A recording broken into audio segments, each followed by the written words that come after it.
the radical, fundamental principles of freedom, rational self-interest, and individual rights. This is the YBS Show. All right, everybody, welcome to YBS Show on this Wednesday, March 20th. The month marches along. Thanks for joining me. Glad to have you here. We've got another news roundup for you, and we will jump right into that. We'll jump right into the roundup, and we'll start with this mess in Texas. Texas and the federal government are at it again with regard to immigration. The Supreme Court has intervened. The Fifth Circuit has intervened, and it really is a mess, and it's kind of hard to untangle and hard to understand. All right, so let's try to untangle this mess, and we'll keep track of where this goes. All right, so last year, the state of Texas passed a law, SB 4, that basically criminalizes immigration into the state from Mexico. And so it criminalizes the border crossing and allows the state to, criminally prosecute those who cross the border. They can spend 5 years in jail on a first offense, and if they do it twice, they can go for 10 to 20 years in jail. I mean, this is not the issue we're going to talk about today, but just think about that for a minute. Somebody's crossing the border into Texas from Mexico, trying to bring a better life, trying to maybe raise a family under freedom, trying to come into the United States to work because they can't get welfare, they can't get these other things, they're coming to work. And there are no victims. There's zero victims. They haven't shot anybody, they haven't raped anybody, they haven't killed anybody, they haven't done anything. And the state of Texas can put them in jail for anywhere from 5 to 20 years, and then send them back to Mexico. So, wow. That is quite something in terms of criminalizing immigration and turning it from something that, we could talk about how bad breaking that particular law, what the penalty should be. But clearly, this is a victimless crime. And you're sending somebody to jail for 5 to 20 years on a victimless crime. And yet, I'm sure there were a lot of people who support this. Anyway, this bill was passed. Now, the problem with the bill is that the Constitution basically says that the immigration policy, immigration enforcement, is the responsibility of the federal government, not the state government. And indeed, an Arizona law that is somewhat similar to SB 4 from, 10 years ago or more than 10 years ago, was actually mostly dismantled by the U.S. Supreme Court as unconstitutional. But SB 4 went ahead. A district judge, the Biden administration sued, saying this is a federal power and not a state power. A district court judge last month temporarily blocked the Texas law while it was being argued in front of the court, saying it was probably unconstitutional. It could open the door to each state passing its own version of immigration laws, right? This Judge David Ezra said the law intruded into federal affairs even more than the Arizona law that the Supreme Court basically knocked down. All right, so he basically froze the law, temporarily blocked it while it was being discussed in district courts. And these cases take forever, so who knows how long it would be until a decision was made at the district court. Anyway, so that was appealed to the Fifth Circuit Court. The Fifth Circuit Court said, no, the law should be enforced while the lower court makes a decision. So, the law should basically, Texas should be able to enforce the law, again, temporarily, And of course, unless the Supreme Court intervened until the court made a final decision, until the lower courts made a final decision, right? So now, Texas can apply the law. So then it's appealed again, this time to the Supreme Court. And yesterday, the Supreme Court in the morning basically said that they agreed with the Fifth District Court, with the Fifth Circuit Court. The Fifth Circuit Court is the most conservative court in America, I think. And in a 6-3 vote, they basically sided with the Fifth Circuit that Texas could continue to enforce the law while the law was being adjudicated in the lower court. All right? Pretty clear. And I saw that yesterday, and all right, that's what the Supreme Court has done. The process will continue. What was amazing was, then in the afternoon, the Fifth Circuit Court then came back and said, this is after the Supreme Court has said, okay, we agree with the Fifth Circuit, it can continue to be enforced. Then the Fifth Circuit Court came back and said, no, we're freezing the law, and we're going to have hearings about this tomorrow, which is this morning. So we're going to expedite hearings about this. Hard to exactly understand why they did that, but we might have a hint in it that two justices, Amy Coney Barrett and Brett Kavanaugh, wrote in their concurrent opinion, they agreed with the majority, that this law should continue to be enforced while it was being heard. But they did write, quote, if a decision does not issue soon, the applicants may return to this court. And this is where maybe the Fifth Circuit Court said, well, what does soon mean? How do they mean by soon? Maybe we need to halt all this and speed up the process and make a decision about the law, about whether it's constitutional or not. So the next time it comes to the Supreme Court, there's a decision about whether it's constitutional or not constitutional. So that's what's going on. You probably heard about this in the news. It's all over the place. It's very confusing.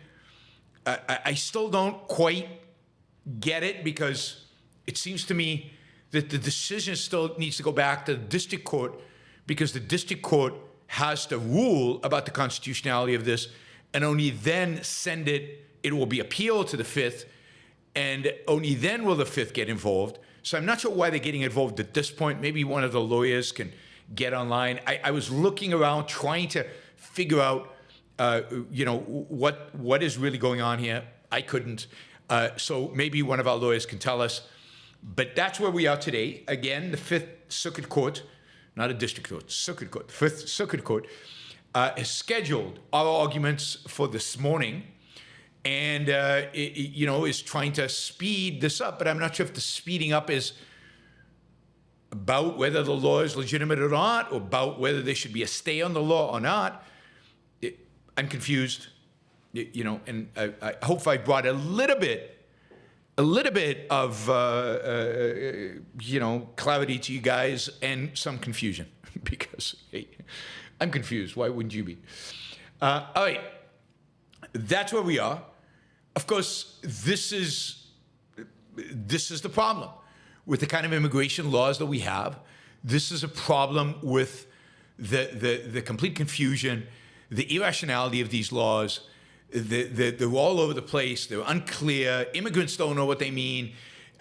People trying to enforce them don't know exactly what they mean. And they've obviously, states on the border are not happy with these laws because they allow for too many people just to cross over the border. I don't think anybody's happy with these laws. I'm not happy with these laws. Nobody's happy with these laws.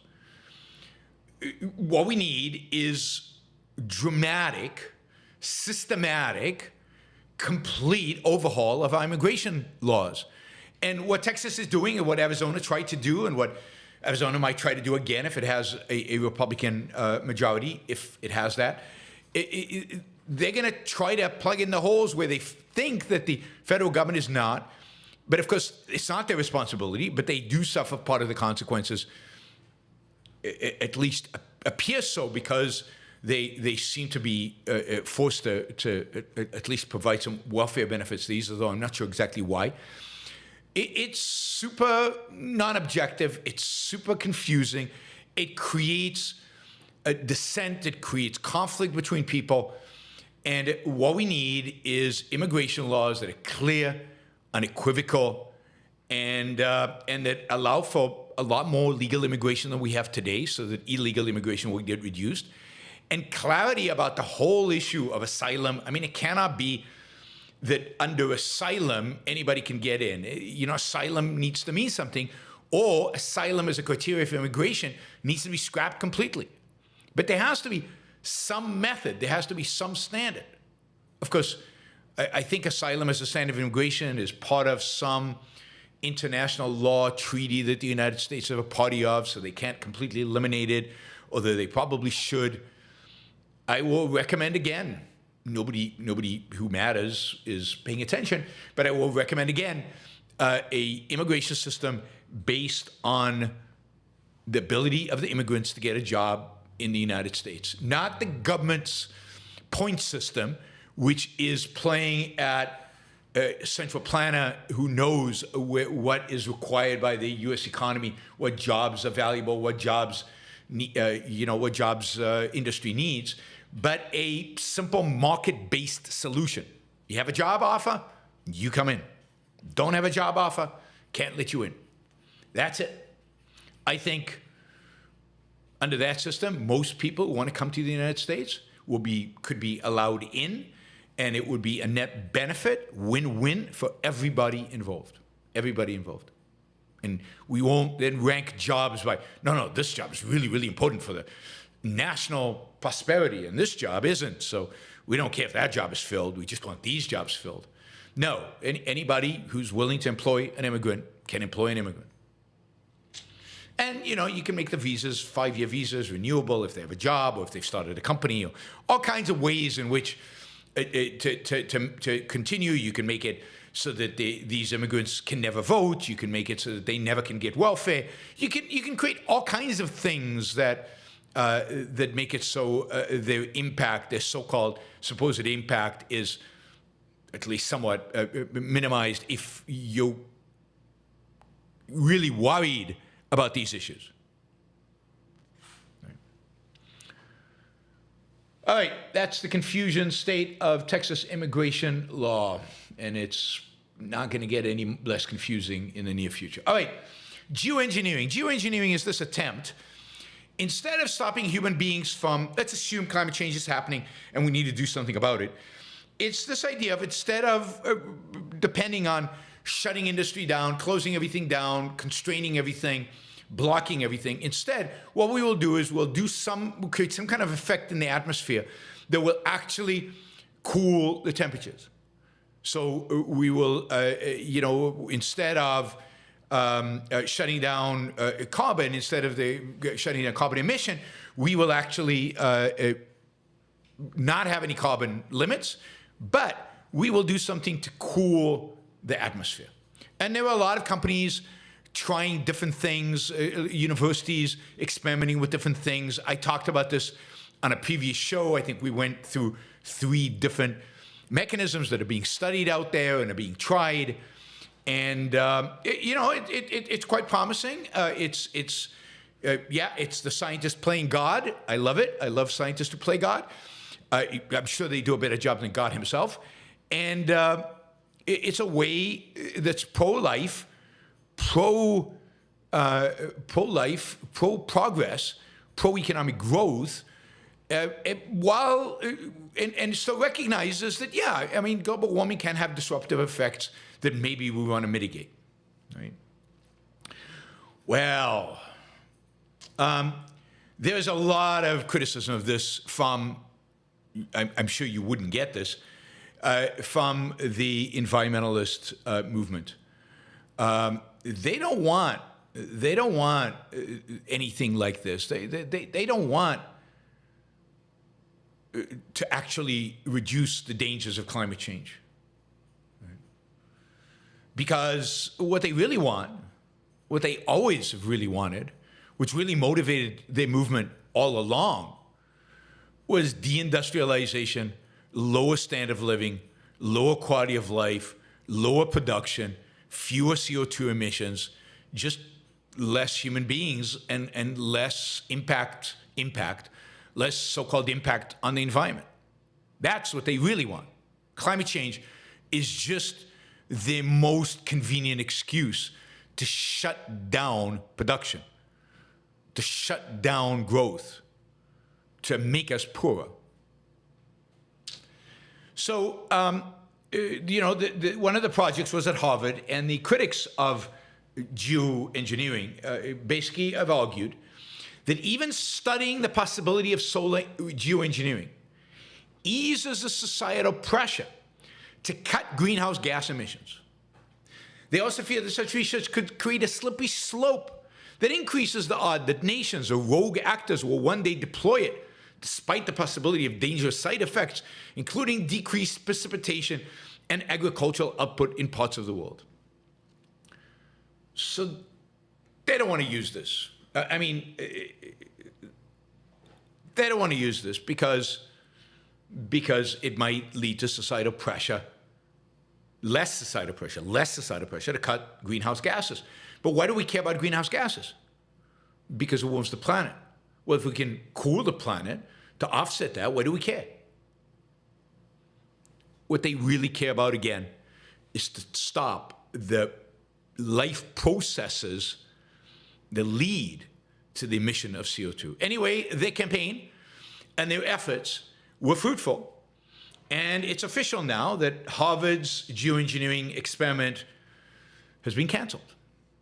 So it's not happening, which is tragic, sad, horrible for all of us, and also for the scientists who've devoted significant effort and energy towards this. And again, it shows the power of the nihilistic environmentalist movement. I mean, it's just pure nihilism.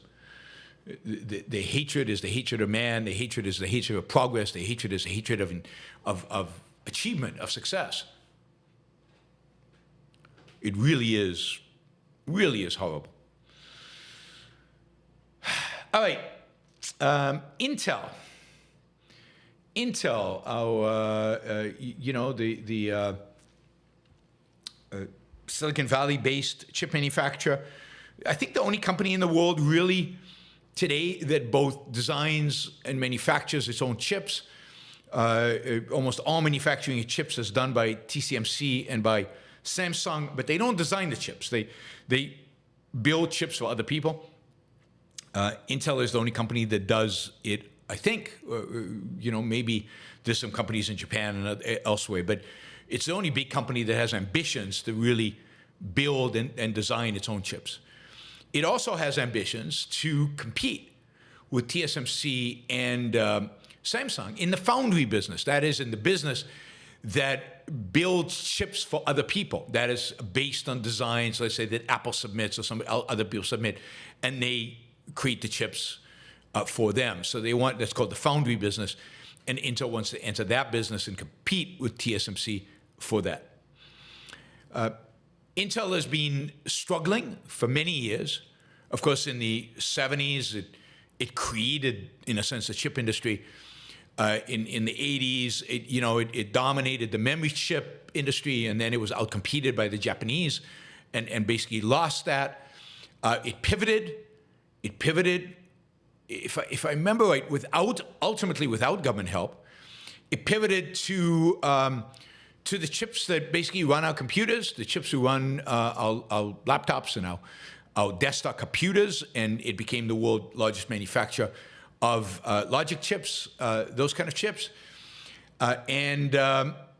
Since then, its general success with chips has been in decline. They have lost technological edge to TSMC in terms of deploying the latest, best chip-making technology and chip-making equipment, even though a lot of this equipment is based on ideas and initial projects at Intel. They basically, gave that technology to ASML in the Netherlands, and ASML makes that equipment today. But TSMC and Samsung are a lot better at deploying that equipment. Intel is trying to catch up. It's been way behind.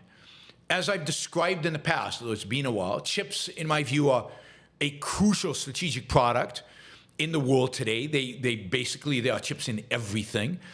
And among the everything are weapon systems. Advanced chips will be the key, that and software will be the key to advanced weapon systems from now on. They are already, and they will become even more so into the future. So here we have an American company trying to compete with the Taiwanese and the South Koreans, all allies, by the way, but strategically vulnerable because of their proximity to China. Trying to compete with them. The Japanese, by the way, are making some progress with chip manufacturing and chip design. Chip design overall is dominated by the United States. Software to design chips dominated by the United States. And the equipment to build chips dominated by ASML in the Netherlands and then some companies in Japan. And China lags and has somewhat more primitive technology than any of these players, which I count as the West, including South Korea and Japan. All right, so that's where we are, right? That's where we are. So as you know, Congress passed the CHIP Act. Biden signed the CHIP Act. It provides for $70-something billion in direct grants to chip manufacturers, and then another $75 billion in loan guarantees for domestic chip manufacturing. It could be a foreign company, but it has to be manufactured domestically. This is the government being a master central planner, a picker of winners and losers, and the first grant has now been granted from the CHIP Act. That is an $8.5 billion grant to Intel, and then as much as $11 billion of loans or loan guarantees to Intel. Intel is building manufacturing plants all over the United States, including Arizona and Ohio. In Ohio, they expect to build the largest AI chip manufacturing plants in the world, in America, one of those. Anyway, huge. In Ohio, not far from Ohio State University. I don't know why Ohio, but it's Ohio, where they're going to build. Us. Anyway, so the government has picked at least one of its winners. Intel is basically going to spend $100 billion over the next few years. It is expecting to get even more support from the federal government as it does this, both in terms of grants and loan guarantees. Other companies will be announced soon in terms of the grants that they get. It's going to take a while for these plants to actually be built and go into production, although everybody's super ambitious these days. Who knows? It's going to take a while for the money to actually get to Intel. There are all kinds of conditions and constraints, including a bunch of DEI nonsense that's associated with this. In addition, Intel has indicated it plans to tap something called the investment tax credit from the Treasury Department, and they think that the benefits of this tax credit will basically cover 25% of capital expenditures on this project. So $25 billion, that's a lot of money. But, you know, pay less taxes, I'm all for that. This is going to be interesting. We're going to continue to watch this and track this. The costs of this kind of government intervention will be felt long-term. They're not felt short-term. Short-term, it looks like a win-win-win-win, right? A lot of money is flowing into building manufacturing plants. People have jobs. Manufacturing goes up. Chips are made in the United States. But the misallocation of resources, the fact that money is going to chips versus something else that maybe has a higher return on capital, maybe more valuable to all of us.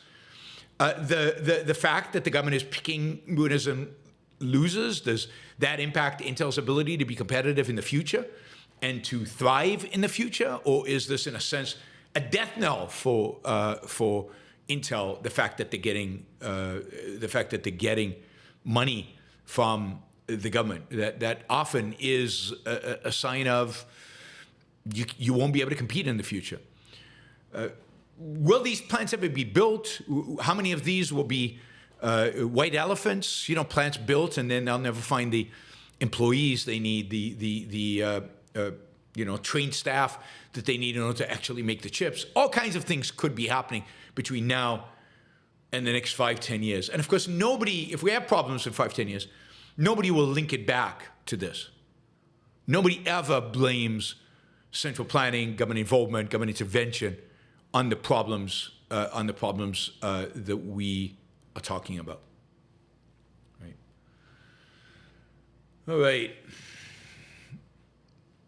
Remember, the big difference between central planners who take money that basically is free and allocate it based on their ideas versus money allocated by financial markets, where there's competition for return, where what drives the allocation of capital is whether you can make a profit or not, and where there's constant competition. That is, if you're not good at capital allocation, if you're not good at investment, what happens to you? You go out of business, capital gets allocated to another firm that's good at it or better at it than you are. So the competitive pressures and the need to make a profit drive rational decisions versus government, which again is relying on central planning, which never works and which cannot work, and where there is no profit motive and therefore much more open to corruption, malinvestment, stupid investments, corrupt investments, and investments that are guided maybe by nationalist tendencies or by lobbying or by a million other considerations that have nothing to do with economic ones. So a hedge fund, private equity fund, a bank, financial markets, stock market need to show a profit. Otherwise, the investors will leave. Big difference. Big, big, big difference. All right, Ben & Jerry, always in the news. Unilever, that bought Ben & Jerry, what was it, 30 years ago, something like that? Bought it, I think in the late 90s, maybe 25 years ago. Unilever, they bought it in 2000, so exactly 24 years ago, they bought Ben & Jerry. Unilever has decided to spin off its ice cream business. They have the largest ice cream business in the world, of which Ben & Jerry is one piece of that business. Ben & Jerry was founded as a so-called socially conscious, socially responsible business.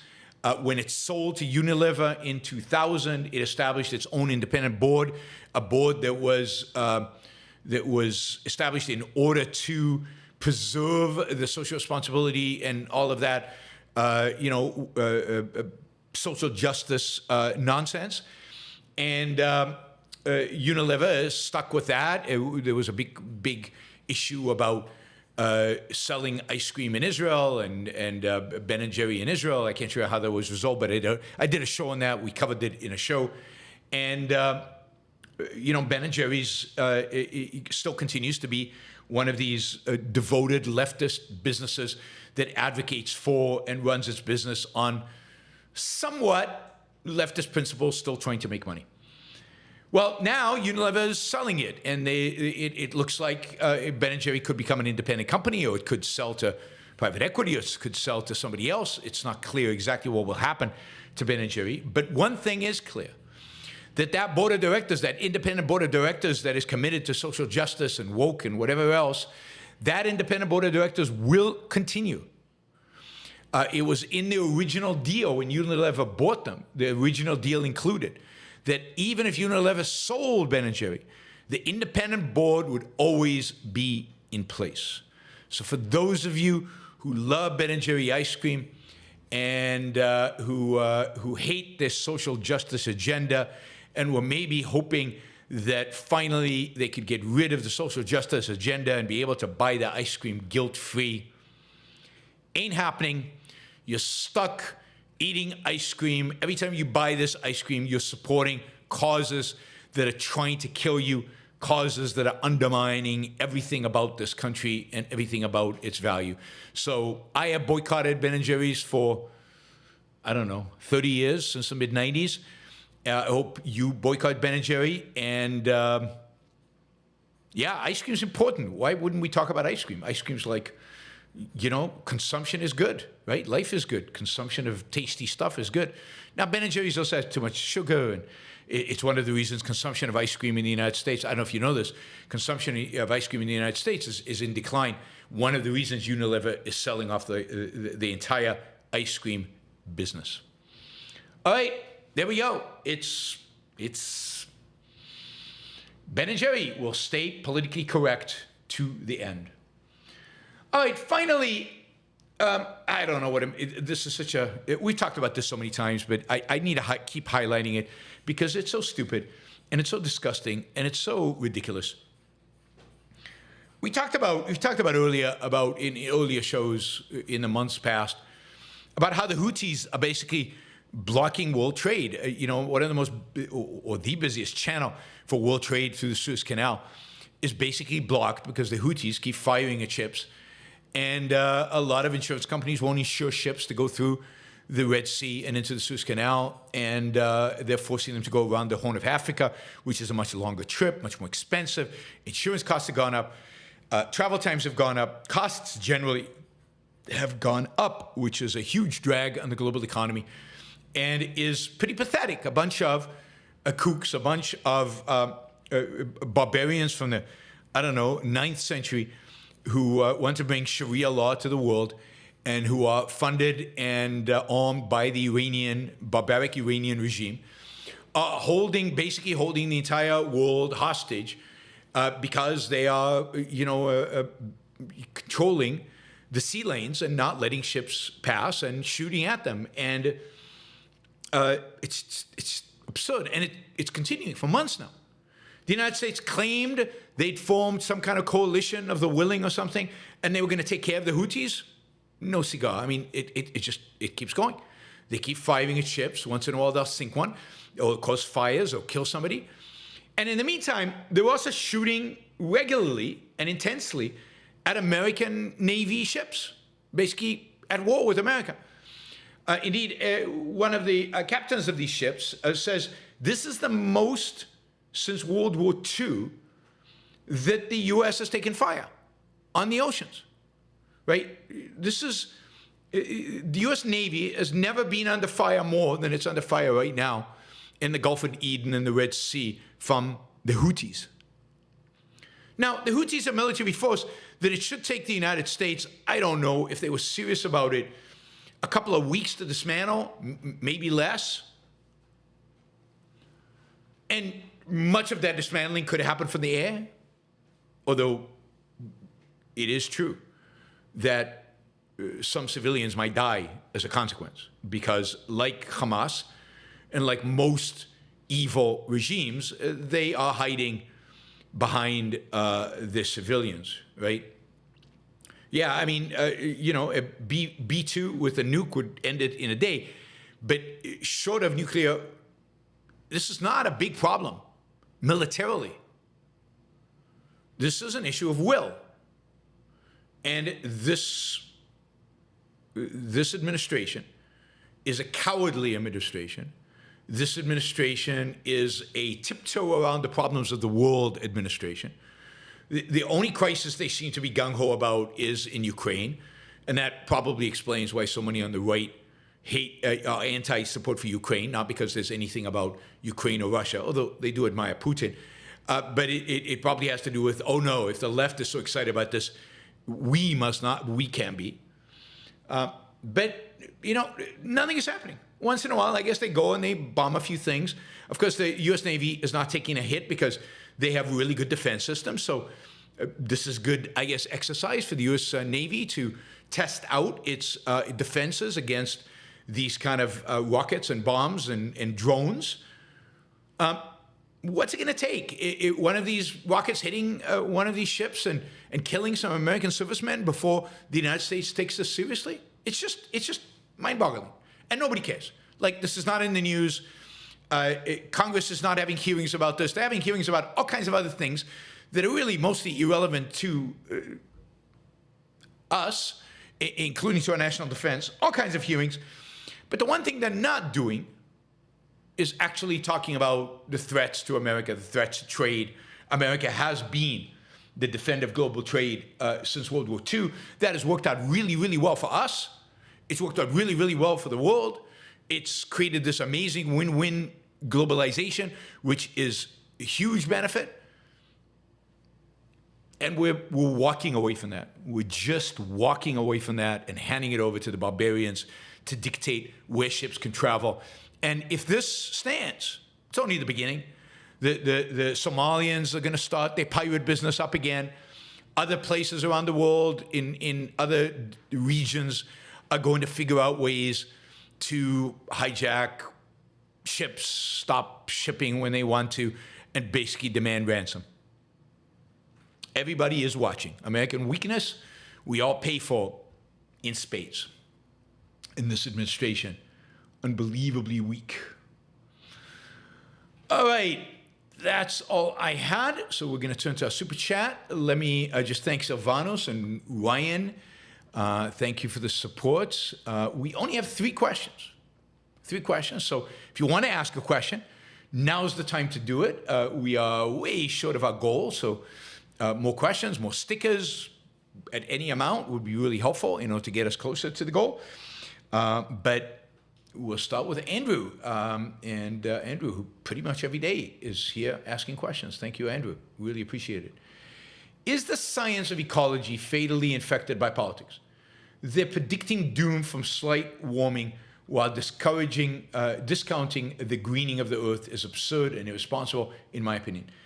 Well, I wouldn't even call it politics. They are fatally infected with a philosophy, an anti-human, anti-man, anti-progress, anti-capitalist philosophy. And it is this philosophy that guides pretty much their attitude towards everything. So, and is it fatal? Yeah, it's fatal. And will they ever abandon it? I don't see how. It's entrenched. And it's, it's come out of, again, a whole philosophical approach that views man as a stain upon the earth, views man as something bad, something negative. It has its origin. Everything bad has its origin in Christianity, but it's been secularized completely, and secularized in a sense, but also kept its religious tones, because a lot of this environmentalist stuff is religion. There's original sin. Human beings' original sin is reason. It's the fact that we, in order to survive, need to change the environment. That's our means of survival, is to change the environment to fit our needs. We can't just automatically adapt, right? So that's part of it, right? They have original sin. They have a deity, Mother Nature, or whatever they feel like at the moment, I guess. They have their priests, the various environmental organizations. They have a whole, and they have a real political and moral agenda, which is the destruction of human industrialization and progress. So I don't see how that goes away without all of our culture, our entire culture, adopting a more rational philosophy, adopting a pro-life, pro-man, pro-growth, pro-progress philosophy. All right, neocon. Finkelstein defended Russia's invasion of Ukraine and said, unlike Israel in 1967, Russia had the right to attack because of NATO expansionists. He's so awful. Yeah, I mean, I'm not surprised. He's the kind of person who would support authoritarians. He's the kind of person that supports Hamas, so he's definitely supporting authoritarians. He's the kind of person that hates the virtuous, hates the good, Israel, Ukraine, America. Well, Ukraine is not quite fully in that camp, but at least partially relative to Russia, it certainly is. And that is Finkelstein. There's not much more one needs to do. This is his shtick. And he's doing very well with the shtick in terms of attention, probably money, probably everything else. He's become very, very prominent as the guy with the shtick that is basically hatred of the West. He talks really, really, really slowly, and he seems very academic and thoughtful, but he's not. He's just a liar. He's just thought. We'll talk more about Finkelstein tomorrow when Ilan Jono is going to join me at 7 p.m. I think Eastern Time to talk about the debate between Finkelstein, a Palestinian, and Destiny and Benny Morris. So that debate is going on. I'm reading a bunch of stuff about Benny Morris, which is interesting, right? Benny Morris was, for a long time, considered on Finkelstein's side. And Benny Morris has had some conversion, but he's never retracted all the bad history that he produced before he shifted sides. So he is a terrible person to defend Israel, because a lot of the history that people use to attack Israel, I'm going to say created, because it's not true. He fabricated, he made up, at least based on some significant sources that I trust a lot more than I do Benny Morris and these other guys. All right, thank you, Neocon. Stephen Kreisman, thank you for the support. Really appreciate it. We need a bunch more stickers, guys. Thank you, Stephen Hopper. Thank you, RDF. Even $2, $5, $10, all of those. Everything helps. Everything gets us closer to the goal. All right, Frank says, will EV cars be in auto racing Indy 500 Le Mans? I really don't know. It's going to take a long time for the I think racing community to adopt EV cars. There's something that I think they don't really like, particularly, it doesn't have that roar of the engine. I don't know that they've made EV cars yet that can handle the rigor of the track. I just don't think so. And then, of course, there's the battery life, particularly when you're full throttle. How much of the, is the battery going to survive? How long will it survive? So unclear. So, yes, auto racing, I just don't know. I think it'll be a long time. I talked about the EV Chinese cars the other day, but the reality is that, at least for now, Americans seem to be resisting EV cars. Now, it's not surprising. They cost $50,000. They cost a lot of money. Europeans seem to be resisting EV cars. And their primary problem are things like range. And it'll be interesting to see if the Chinese can solve that problem and maybe make it so cheap that people will buy it in spite of the challenges that they face. I don't know. But then, of course, it's not clear that America is going to allow them to import the cars. I have a feeling that whether it's a Biden administration or a Trump administration, they will find excuses not to allow Chinese electric vehicles into the United States, no matter where they're produced. James, are you watching the show Shogun? Yes, I am watching Shogun. I'm really enjoying it. I haven't watched the last 2 episodes, so I'm behind on it. But I am watching it. Shogun, there was a series made of Shogun in the 1980s that I watched, which was very good. I can't remember if I read the book. My wife read the book and really loved it, again, back in the 80s. I read other Clavel books that I really enjoyed. I like that author quite a bit. The interesting stories set in exotic places, a lot of kind of history that I'm not familiar with. So I've really enjoyed Clavel's books, and I'm looking forward to watching the rest of Shogun and seeing what this kind of modern production is going to do with it. Certainly, the one virtue of the modern production is it's beautifully made, well acted. It's in Japanese and English, so you have to read subtitles, but that's good. It adds authenticity to it. Versus, I think the 1980 show was all in English, which was weird. Good show. Encourage people to watch it. Where is it on? Is it on Hulu? I think it might be on Hulu. So if you have Hulu, go watch it. Iron Meerkat, Biden stopping the Rafah operation crossed the line. Make America great again.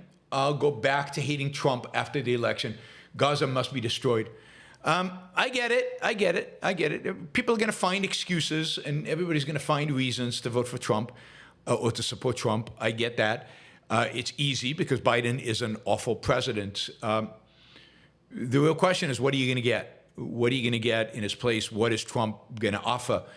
And would Trump be any different in this case? Would Trump have been different in the beginning?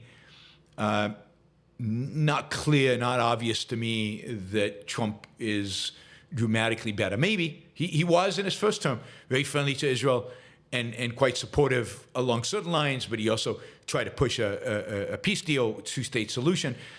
He tried to do all kinds of other things. But, yeah, Biden is, from day one, was trying to slow down Israel, trying to moderate Israel, trying to get them to do whatever they're doing in a more moderated fashion than I think the Israelis wanted to do. I think Netanyahu is channeling the Israeli people. The Israeli people want to get this done. But he is, as I've always said, weak, so he does it slowly, and he does it with consultation, and he does it with appeasing Biden, and he does it with all these things instead of just going ahead and doing it and ripping the Band-Aid off in terms of world opinion and world response. By the way, Canada is no longer supplying Israel with weapons. Canada is no longer supplying Israel with weapons because it is objecting to the way the Gaza campaign has been, whatever, and the humanitarian supposed crisis, whatever. All right, thanks, and Meerkat. Scott, you said a few years ago we had more free speech than ever. Is that still so while Biden is pressuring social media to suppress speech he doesn't like? Yeah, it is so. We still have more free speech than ever. In terms of error, in not particular years, but in terms of error, we have more opportunities to express ourselves. There's a lot less government censorship than there was in the past. If you go back to Hoover's FBI and the monitoring of Americans by the FBI back then, it's so on. But I want more free speech, and clearly Biden violated the First Amendment and the Biden administration. But by the way, so did the Trump administration. The first inroads into social media and telling social media and misinformation of all of that were done under Trump. But this is all a violation of the First Amendment and needs to be stopped. One does not exclude the other.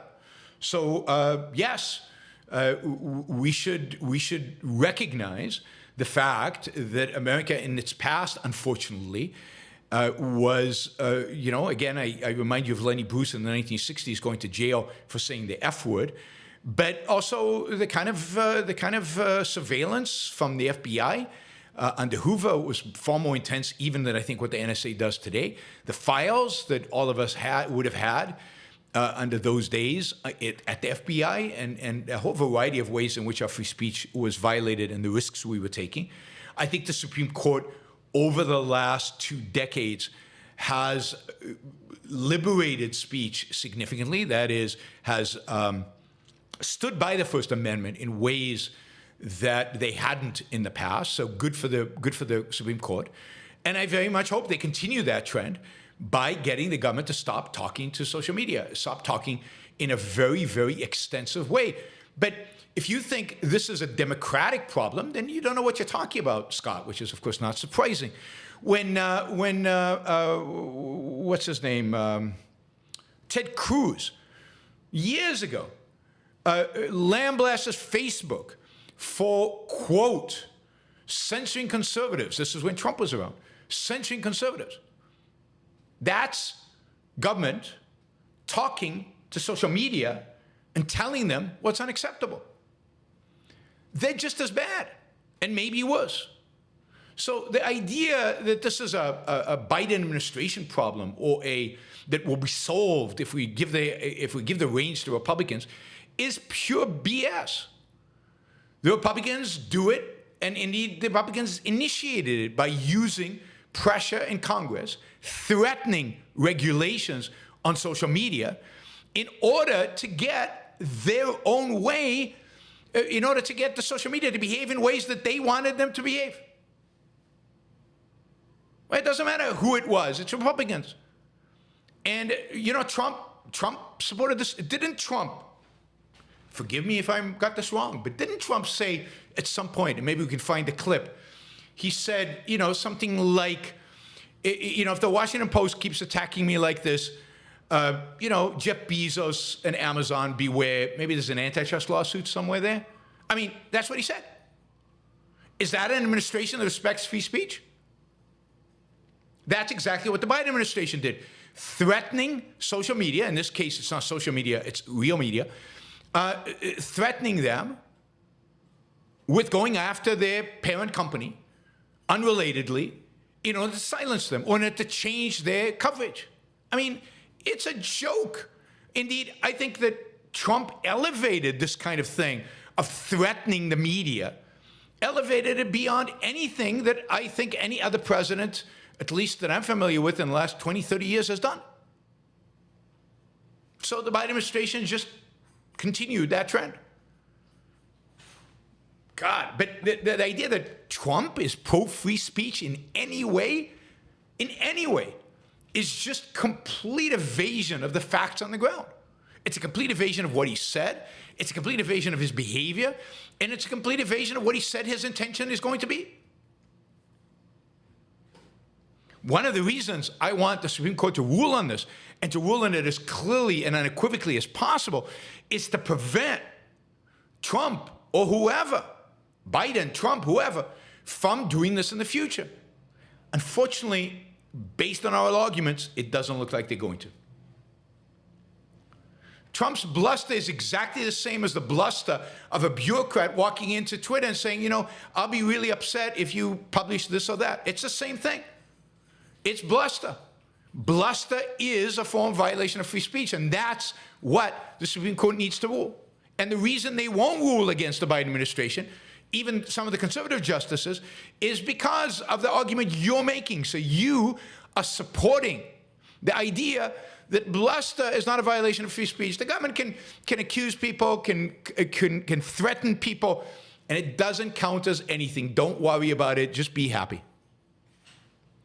God, I mean, you're so dishonest, Scott, because as soon as Trump became the nominee, Trump has never done any wrong. Trump is perfect. Trump is fantastic, because your agenda is to defeat Biden. So you'll never say a negative word about Trump, and you'll defend him to the end. But that is sheer dishonesty.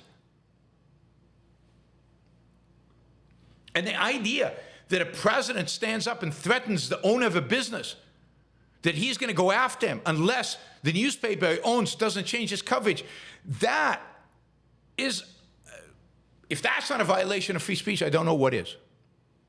And if you don't understand that, then you can't think. Sorry. It's a threat, a government threat. That's the essence of violation of free speech, when the government threatens. Sylvanas, what do you think of the online dating market declining? Would a purely transactional dating method be realistic in a capitalist society? Well, I don't know what purely transactional means, but I have to say, I don't know. I mean, I find this,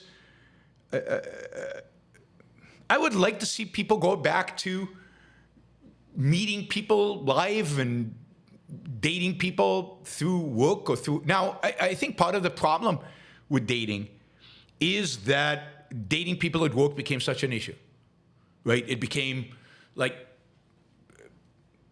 barred, and you could lose your job for doing it. But work was probably one of the places where a lot of people found their spouse. I did. I mean, work was the military, but I did. And you get to know somebody, you meet them, you get to know them. I mean, it seems like a great place to meet and date somebody. Right? Going out and hanging out with friends and hanging out with people. Get people out of their flipping on the phone, looking at pictures and trying to figure out who they are a good date with. I don't know. I really think that school, work, social gatherings, face-to-face is a much better way. So I don't know that dating markets are in declining.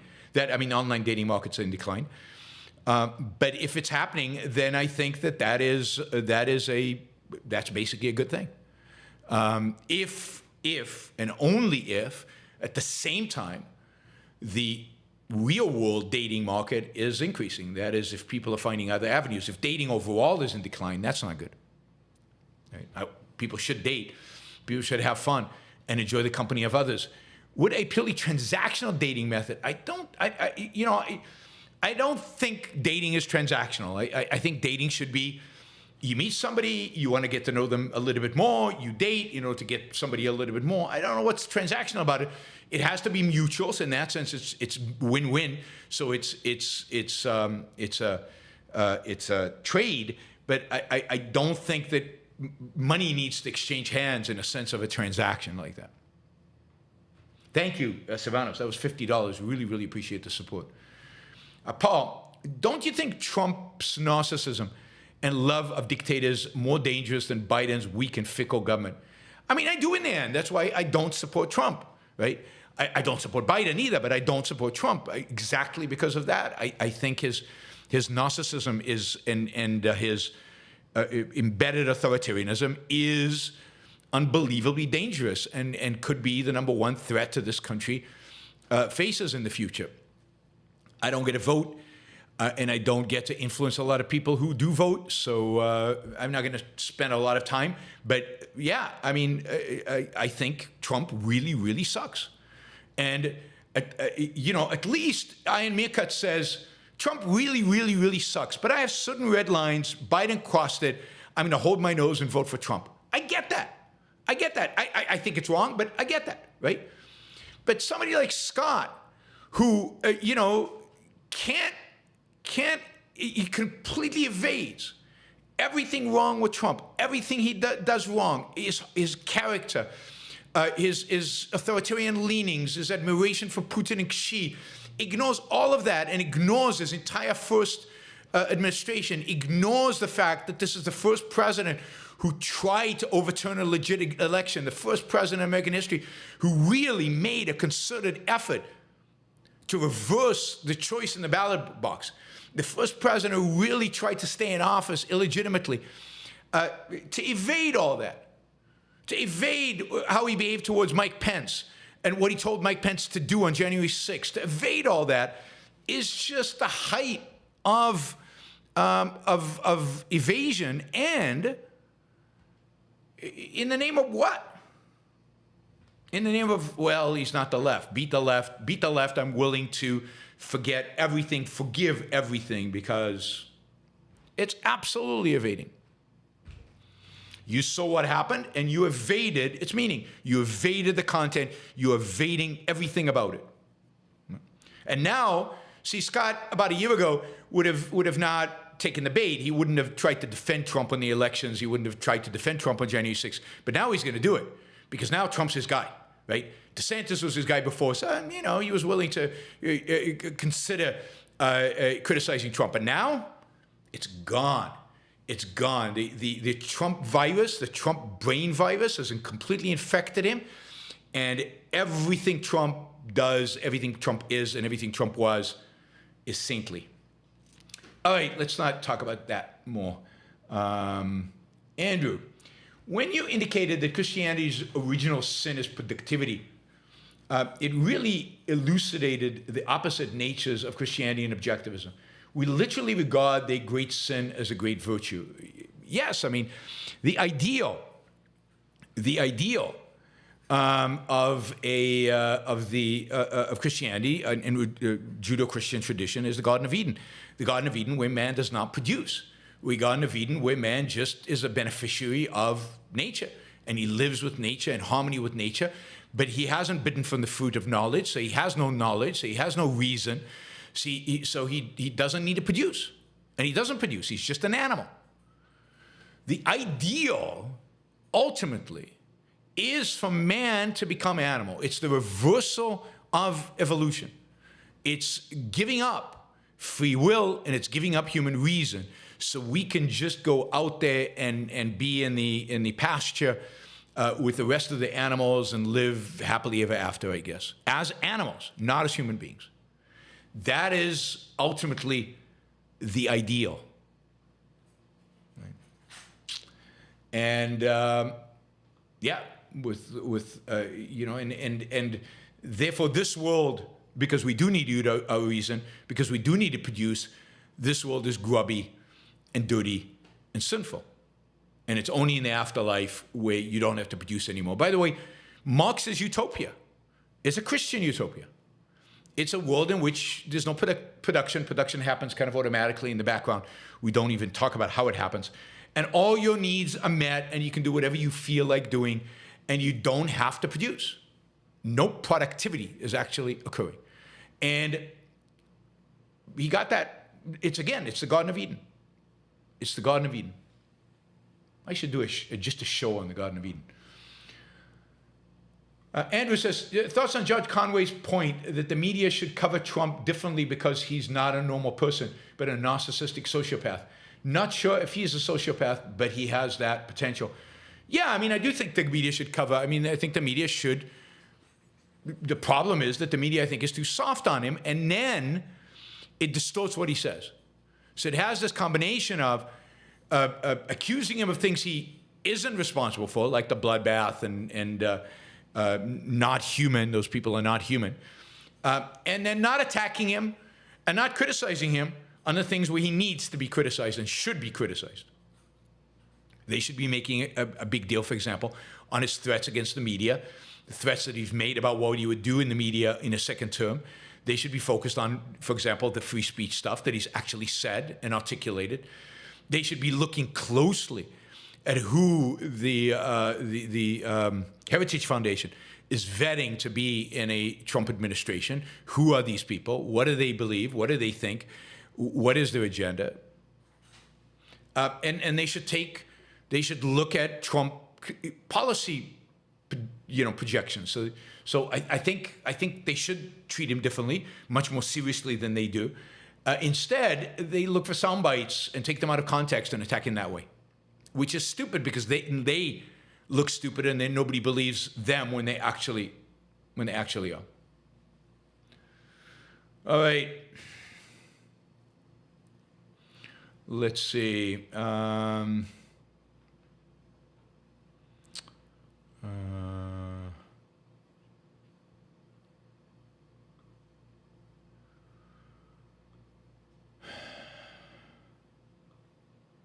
All right. I remind you that we're still a little short on this show, so if somebody wants to step in and get us to the threshold, that'd be great. But if not, I will see you all tomorrow. I think it's 2 p.m. East Coast time. We'll have our next show, our next news roundup. And then in tomorrow evening at 7 p.m. East Coast time, we'll have Ilan Jono to discuss the Lex Friedman debate on the Israeli-Palestinian or the Israeli-Palestinian Gaza issue, which should be interesting. So thank you again. In particular, thank you, Silvanos, who came in with basically $70 for the show. I really, really appreciate that. And I will see you all tomorrow for another news roundup.